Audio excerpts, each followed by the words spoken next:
Merapi, yang berada di perbatasan Jawa Tengah dan Yogyakarta, dikenal bukan hanya karena letusannya yang mematikan, tetapi juga karena aura mistisnya.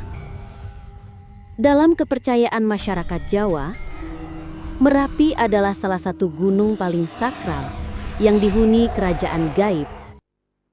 Menurut legenda, di puncak Merapi terdapat sebuah keraton gaib yang dipimpin oleh penguasa makhluk halus bernama Empu Rama dan Empu Permadi, dua tokoh sakti yang konon pernah berseteru dengan raja-raja Jawa pada masa lalu. Mereka dan para pasukannya kemudian dipindahkan ke dunia gaib Merapi sebagai penjaga keseimbangan alam.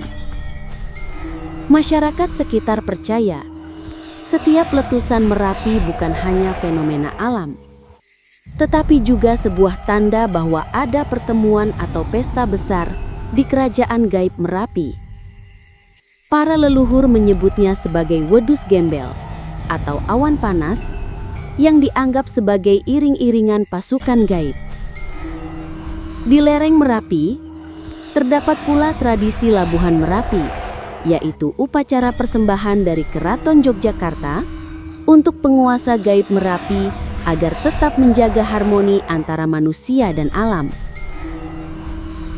Kisah lain menyebutkan adanya pasukan makhluk halus yang kadang menampakkan diri sebagai barisan prajurit berjubah putih atau hitam.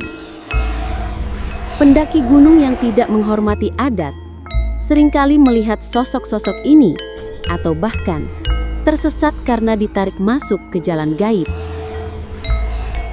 Yang lebih misterius, banyak pendaki melaporkan mendengar gamelan, suara keramaian pesta, atau pasukan berjalan di malam hari di sekitar puncak Merapi. Namun saat dicari, semuanya lenyap begitu saja.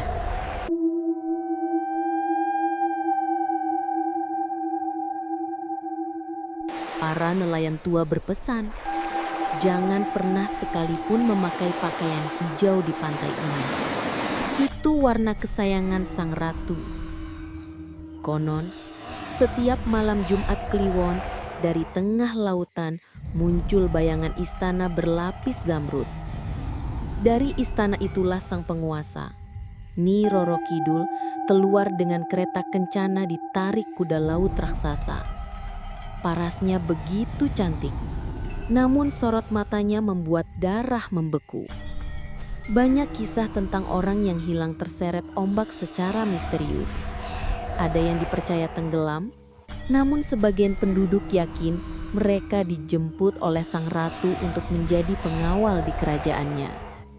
Hingga kini, para penjaga pantai masih sering melihat sesosok perempuan bergaun hijau berjalan di tepian air. Namun jejak kakinya lenyap saat ombak menyapu. Mereka yang pernah kembali dari panggilan laut menceritakan hal yang sama. Suara gamelan mistis dari dalam ombak, aroma bunga melati yang menusuk hidung, dan tatapan mata seorang wanita agung yang memanggil dengan senyum samar.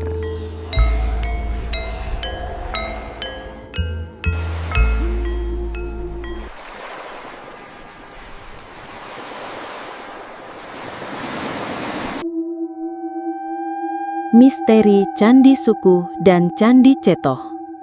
Candi Sukuh. Candi ini berdiri di lereng barat Gunung Lawu. Arsitekturnya sangat berbeda dengan candi-candi Hindu atau Buddha lain di Jawa. Lebih mirip piramida suku Maya. Yang membuatnya misterius adalah adanya relief dan patung berunsur kesuburan, termasuk patung alat kelamin laki-laki, lingga, dan perempuan, yoni, yang cukup jelas. Masyarakat percaya Candi Sukuh dahulu digunakan untuk ritual kesuburan atau upacara sakral yang berkaitan dengan kekuatan hidup. Ada juga mitos bahwa candi ini adalah tempat ujian spiritual terakhir bagi mereka yang ingin mendaki Gunung Lawu. Candi Cetoh berada lebih tinggi dari Candi Sukuh. Candi Cetoh memiliki suasana yang jauh lebih mistis. Bangunannya berundak-undak dengan gapura khas Jawa kuno. Hingga kini, Candi Cetoh masih digunakan oleh masyarakat sekitar untuk ritual spiritual. Yang membuatnya angker adalah banyaknya cerita pendaki Gunung Lawu yang beristirahat di Candi Cetoh lalu mengalami kejadian aneh. Mendengar suara gamelan dari arah hutan, melihat bayangan prajurit Jawa kuno lewat begitu saja. Tiba-tiba hujan turun deras hanya di sekitar area candi, lalu berhenti mendadak. Masyarakat sekitar percaya bahwa di Gunung Lawu, termasuk Candi Sukuh dan Candi Cetoh, terdapat kerajaan gaib, tempat bersemayam roh leluhur dan prajurit masa lalu. Karena itu, siapapun yang berkunjung harus menjaga sikap dan tidak berbicara sembarangan. Cerita dan kisah lagu Lingsir Wengi. Lingsir Wengi adalah sebuah tembang Jawa kuno yang penuh misteri. Lagu ini diciptakan oleh Sunan Kalijaga, salah satu wali Songo, dengan tujuan awal sebagai doa tolak bala untuk mengusir roh jahat yang berkeliaran di malam hari. Namun, seiring waktu, makna itu berubah di masyarakat. Banyak yang percaya bahwa lagu ini justru memanggil makhluk gaib. Syairnya sederhana, berbahasa Jawa halus, dinyanyikan dengan nada lirih dan mendayu. Namun, ketika dinyanyikan di malam hari, terutama menjelang tengah malam, banyak orang merasa merinding, seolah ada sesuatu yang ikut mendengarkan. Mitos berkembang bahwa jika lagu ini dinyanyikan di tempat sepi pada malam hari, makhluk halus seperti kuntilanak atau genderuwo bisa datang menghampiri. Bahkan, ada cerita orang mendengar suara lain yang ikut menyanyi dari arah gelap, padahal ia sedang sendirian. Beberapa pengalaman mistis yang sering dikaitkan dengan lagu ini antara lain, lampu rumah tiba-tiba padam ketika lagu dinyanyikan, bau harum atau busuk yang mendadak muncul, suara tertawa melengking dari arah luar rumah setelah lagu dinyanyikan,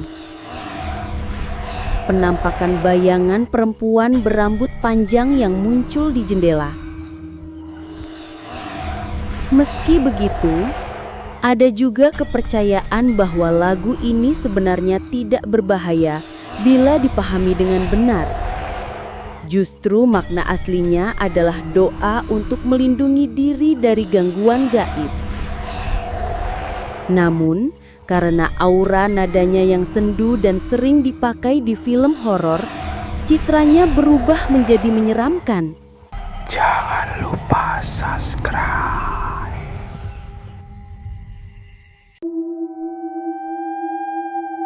Misteri Goa Jepang dan Goa Belanda.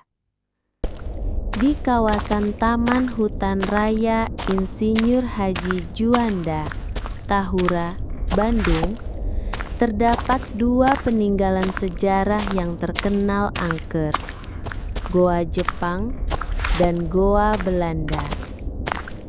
Goa ini dibangun pada masa pendudukan Jepang 1942 sampai 1945. Fungsinya sebagai tempat pertahanan, penyimpanan senjata, sekaligus penjara. Lorong-lorongnya gelap, pengap, dan bercabang-cabang. Konon banyak tawanan pribumi yang meninggal karena kerja paksa atau disiksa hingga mati di dalam goa ini. Cerita mistis yang sering terdengar, suara jeritan dan tangisan dari dalam lorong, meski tidak ada siapa-siapa. Sosok prajurit Jepang tanpa kepala yang menampakkan diri, lalu hilang begitu saja. Aroma anyir darah atau dupa yang muncul tiba-tiba. Goa ini lebih tua. Dibangun Belanda pada awal 1900-an. Awalnya untuk pertahanan militer dan penyimpanan logistik. Lalu dipakai juga sebagai markas intelijen dan penjara. Lorongnya panjang dan bercabang, menambah suasana mencekam. Cerita mistis yang melegenda. Suara derap langkah sepatu tentara yang menggema di lorong. Bisikan goib atau suara orang berbahasa Belanda yang terdengar samar. Beberapa pengunjung mengaku melihat bayangan putih melayang di pintu goa. Kedua goa ini sekarang menjadi tempat wisata sejarah. Tapi banyak yang percaya bahwa roh para korban masih bergentayangan di sana. Karena itulah pengunjung sering diperingatkan jangan bicara sembarangan atau menantang di dalam goa. Misteri Alas Purwo. Alas Purwo adalah sebuah hutan lebat yang berada di Banyuwangi, Jawa Timur. Namanya berarti hutan pertama, karena menurut mitos Jawa, tempat ini adalah tanah pertama yang muncul ke permukaan bumi. Aura tua dan keramat inilah yang membuat Alas Purwo dipercaya sebagai pusat kekuatan gaib di Jawa. Hutan ini sangat lebat, penuh pepohonan besar, gua-gua angker, dan suasana yang menakutkan. Masyarakat sekitar percaya bahwa Alas Purwo adalah kediaman makhluk halus dari berbagai penjuru, mulai dari jin, genderuwo, hingga roh leluhur. Beberapa misteri terkenal tentang Alas Purwo adalah pusat ilmu hitam dan pesugihan. Banyak orang datang ke sini untuk mencari kekayaan lewat jalan gaib. Mereka biasanya melakukan ritual di gua-gua seperti Gua Istana atau Gua Putri. Orang hilang tanpa jejak. Banyak kisah peziarah atau orang yang masuk ke hutan ini tidak pernah kembali. Diduga mereka ditarik ke dunia gaib. Suara gamelan gaib. Beberapa orang mendengar suara gamelan atau keramaian di tengah hutan, padahal tak ada siapa-siapa. Pantangan berbicara sembarangan, konon kata kasar atau menantang di dalam hutan bisa membuat roh penunggu marah dan menyesatkan pengunjung. Selain itu, masyarakat percaya bahwa Alas Purwo adalah pusat kerajaan jin terbesar di Jawa Timur. Bahkan ada mitos yang menyebutkan di dalamnya terdapat keraton gaib yang tak terlihat oleh mata manusia biasa. Karena reputasinya yang angker, hingga kini Alas Purwo lebih dikenal sebagai tempat untuk bertapa, ritual, dan mencari pesugihan daripada sekedar hutan wisata.